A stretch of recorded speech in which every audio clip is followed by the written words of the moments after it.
So I've just come in to work with Turbo today. I think we're about 4 or 5 sessions since the last video I shared. We've had some really great sessions.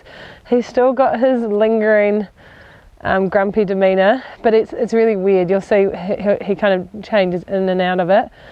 But today I'm going to work on touching him a little bit more.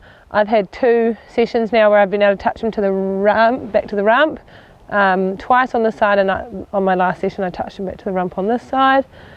And yeah, get him prepared for the halter, which I thought probably he would be ready for in this session, but I'm actually going to just lay a few more foundations because I think he's not quite ready, but we'll see how we go. So this is where we get the grumpy demeanour, but then he switches into a really sweet demeanour in between. So what I tend to look for is when he hits a moment of tension, his head will come up like this. He will start to get pinched in his muscles around his eyes. He'll start to get pinched in the muscles around his nostrils. Usually the sign that the head's starting to come up shows that they're about to go into a survival response if it's accompanied by other sort of changes within their body. So when you're riding a horse and something's about to go wrong, normally they'll do this. They'll tense, they'll get quite rigid through the neck, they'll start to lift their gaze and to sight a potential threat. So if I'm coming in here and I go to pat him, just there, I'll just give him a little bit of space. He gets really offended. There, he's fine, so I've got permission to pat him. Oh, good boy. But if I come in here at any stage and he just raises slightly, I'll withdraw. And you'll notice that as I withdraw, good boy, he tends to come down with me, which is really nice. There, just a little bit of tension, and then he gets grumpy. There, I've got permission to touch because he didn't lift his head at all, and there was no stress in his gaze. And there he's pushing really nicely into me. So he's super sweet. He just has these like random patches of grumpiness. There, tension. You can see the head starting to come up, starting to get tight around the eyes. Good boy. And that's because I'm moving towards his neck. There's tension, so I'll come back down. And it's just there, a little bit of tension. I just touched him. Good boy. Oh, there. But he wants to check me out, which is great. So he can check out, and then I'll give him a little break. And he's had a nice looking chew. So he's wanting to scratch on me. Alright, I'll switch around.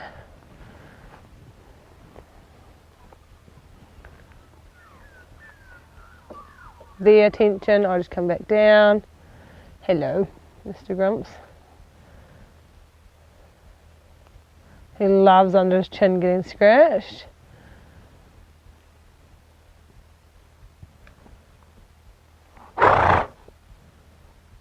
So he's having quite a few releases in short succession, which is great. And he's offering me to rub him there. And there as well. He wants to check me out, that's great.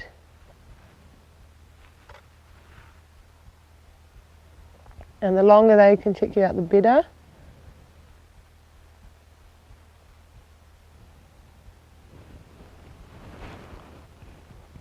Ah, that's right. I forget he likes getting scratched just here. That's what he's offering to me. I thought he was trying to swap me onto the other side. But just in here.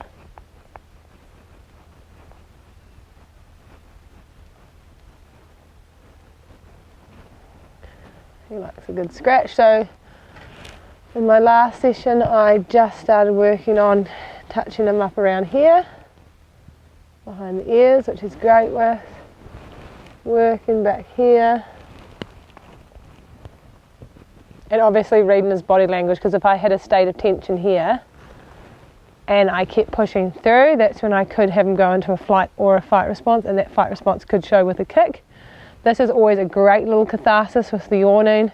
He gave me a really cool one yesterday where his whole eye was flipping over in its socket. And that's him offering, coming back for a rub, which is lovely. Even though his demeanour's average at best. What do you want? You want this side? he's offering me that, which is great. And he's got a really nice energy to him where I can be a little bit brisk with my patting. And he's pushing into me. He's actually pushing into my hand right now, which is lovely. I can touch him all the way down here. Oh, sorry, there. He gets offended. I had my right hand on him and I went left hand. We've done a tiny bit of work, but obviously I wasn't paying enough attention. Sorry, buddy.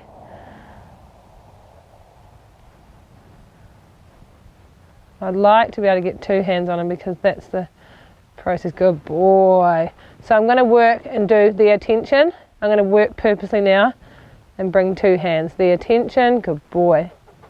So every time I hit tension, good boy, I take my hand away, let him know that I'm listening to him. If I keep pushing beyond, that shows that I'm not listening, and that's when he's going to lose trust. Good boy. Good boy. He wants to look at my hand right now, so I'll let him check that out. Good boy. There, tension. So I'll even go back to an easier answer, which is touching his neck. Good, there's tension. And you'll see when he really softens in, he'll push into me probably. He's just starting to come into me there. So I'm going to start off and see if I can touch him on the neck. Oops, sorry. Neck and nose. 2 hands. Oops, what are we doing? Oh. So see if I can touch him very gently on the nose. Good, he's just wanting to leave and come back, so I'll give him a little break. Cute face, very cute face. And he gets that look on his face when I give him a fright as well, which is what he did before.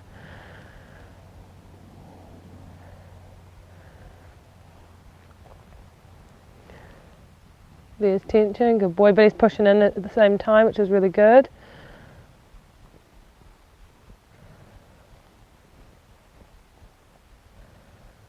Good answer, really nice.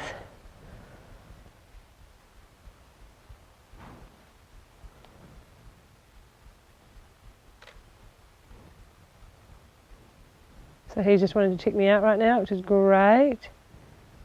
Oh.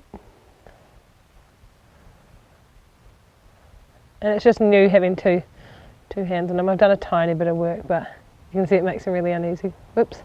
So I'll give him a little bit of space there because I just pushed a bit far.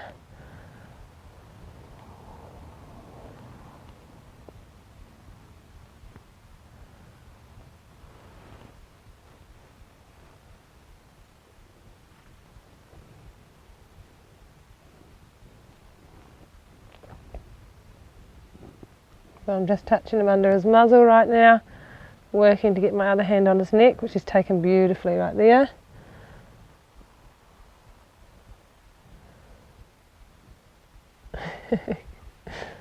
Good boy. He's a little bit offended by 2 hands being on him. That's a lovely response. Oh, hi. Hi. I really love that. He's done that once before where he's come up and looked at my face. But a really nice answer. And he's wanting to process, you can see. Got those big, long, deep breaths, doing the lick of the lips. And then he just creeps on back, even though his face is not very nice. Hey. Yes. See if I can get 2 hands again. There, I've hit tension.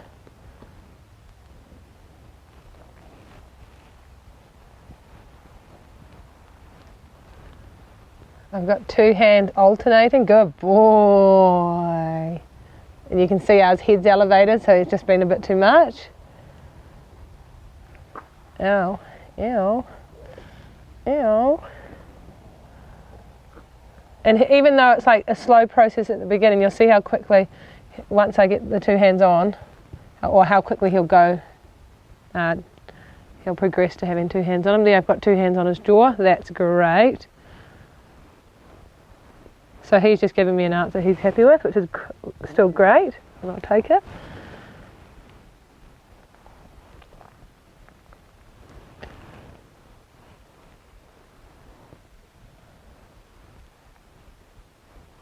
Got 2 hands on either side of his neck.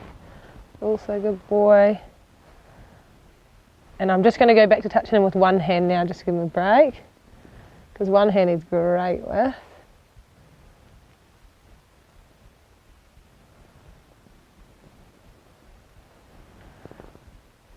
And then you can see as soon as the other one comes in, he just gets a bit tight. So it's just finding out what. Yeah.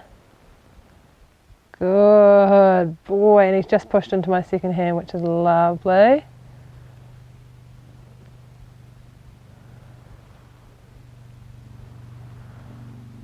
And that's 2 hands on him there. So he is offering some really good tries. And the ultimate goal, but maybe not today, we'll see, there we go, 2 hands, is to get 2 hands on his neck. But we'll see how we go.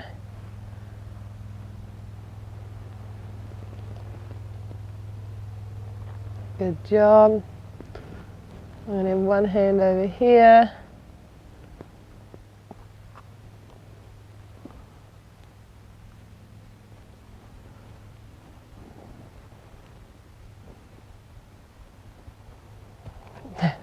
There as soon as I touch that second hand.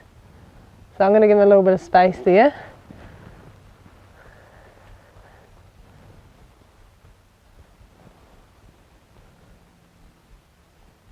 Good boy.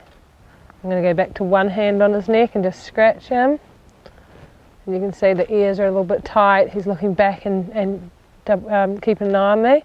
I'm going to see if I can rub him under the chin at the same time, because that's where he's more comfortable. There we go.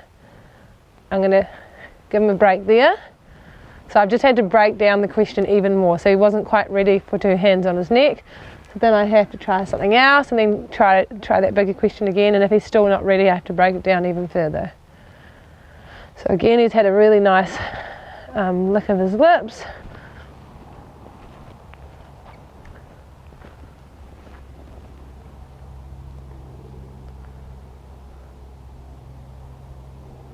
So he's going into a bit of a catharsis there. You can see he's starting to go to sleep, starting to lower his head, slow blinks. So I'll let him go through that as much as he needs to. And he's doing, you can see how his sides here are doing really slow, elevated breaths.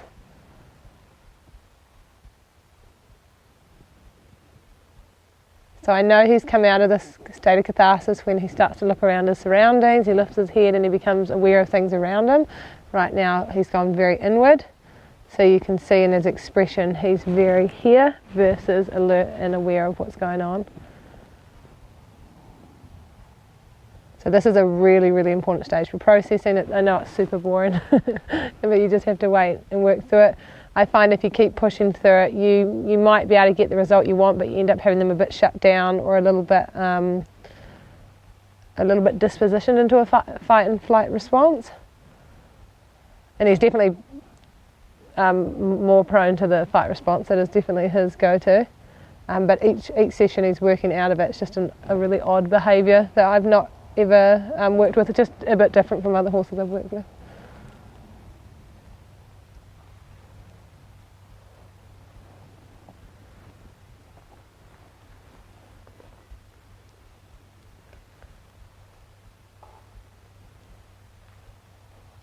So he's aware of me right now. He's watching me with his ear, so his ear's cocked on me, and that's because I took a step back and gave him a fright. But as soon as it softens, there, now he's going back to sleep. So the ears move around and they are always listening and paying attention to what's going on. So you can see the outside ears moving, this ear's now coming across, and now he's looking as well with it. Nice big stretch. Good, and you can see he's come out of it, looking around himself. So I'll go back in and just see what he offers. Nice face. Oh, so nice. Good boy.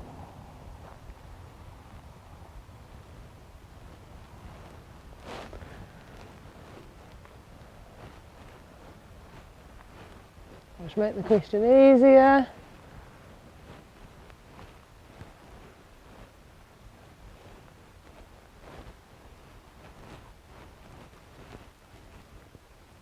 And he's watching me and he's got tension in his body right now. So he's not actually relaxed. There he just started to relax. Good job. So the muscles were tight under his eyes. He was holding his breath, so he was in a freeze response. He's still got a little bit of attention. I'll show you when there. So he dropped his head, he slow blinked, and he relaxed in his body. Good, and then he starts to look around himself rather than looking at me. So when he's looking at me, it's because he's worried about me.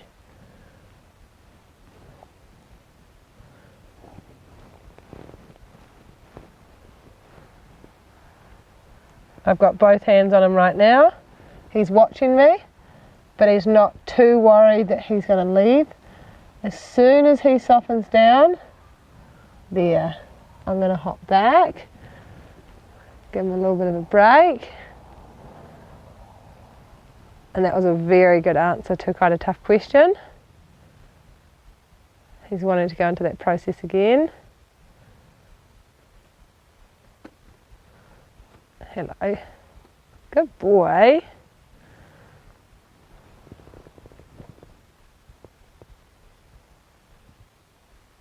I'd love to get him to a stage where he's just a little bit more comfortable with two hands on the face. Oh, that was a beautiful answer. So lovely.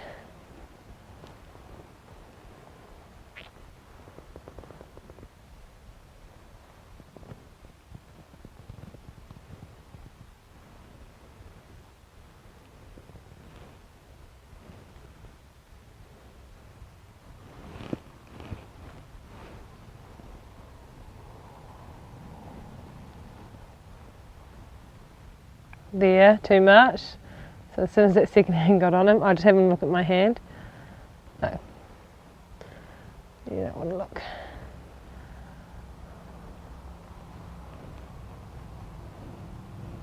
So I'll go back to rubbing him under the chin. And he's got tension in him, he's watching me. He's focusing on something else, but there's still tension.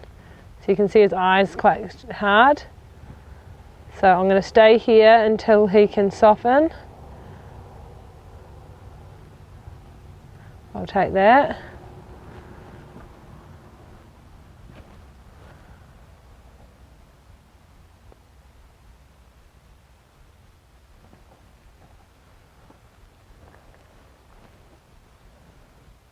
There, he's warning me, so I'll just give him a little break.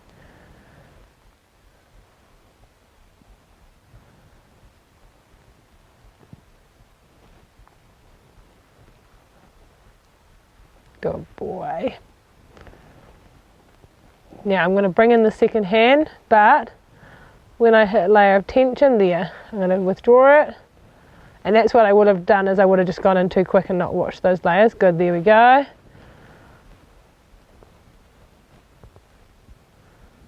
There, withdraw. And if you watch, every time I withdraw, I hit tension, he gets tight in his muscles. When I withdraw, except for that time, he normally starts to shift his body out and follows my hand. Good, that was nice.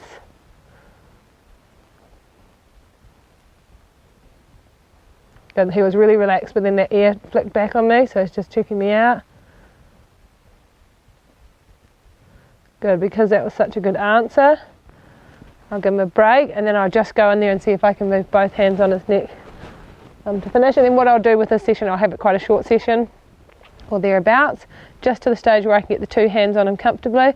Then I'll give him a little break, and I'll come back in later and just build on that. Because once I've got two hands on him, putting a halter on him is easy, as long as he's okay with the rope, which I might have to introduce in the same way. But if at the moment with one hand it's just a bit hard, and then I do it a bit awkwardly, so getting two hands on him just gives him a bit more foundation. He is wanting to process, but I'll just to finish up the session, I'll go in again. Good boy.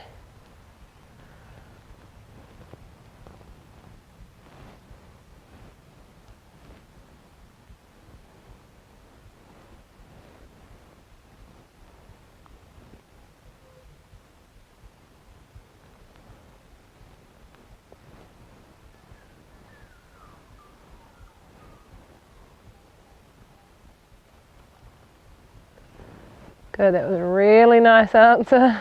He's going really inward. So there's a very strong difference between them freezing and then processing. So when they're freezing, you'll see the eye will glass over and the little muscles below the eye and sometimes above the eye will get really tight. Then muscles around their muzzle will get really tight. Whereas he's extremely soft. He's doing the slow blinking. He's taking really long, deep breaths. His ears are quite soft, where in a freeze response the ears are really tight. So these are like tiny little things that if you're paying attention, you're looking at their eyes when you're working with them, their muzzle, their ears, they're the first signs. Then you're also looking at this area here, because you can judge how they're breathing. So if they suddenly look like they've stopped breathing, they're holding their breath, they're going into a freeze response. If they're taking really long, slow breaths, that's normally a good sign. If they're taking really long, slow breaths, but there's tension in their face, they're going into a freeze response, etc. So you're always looking, engaging the muscles. The first stage that they're going into a freeze response, you'll actually see their whole body go rigid, and that's usually accompanied by them lifting their head slightly.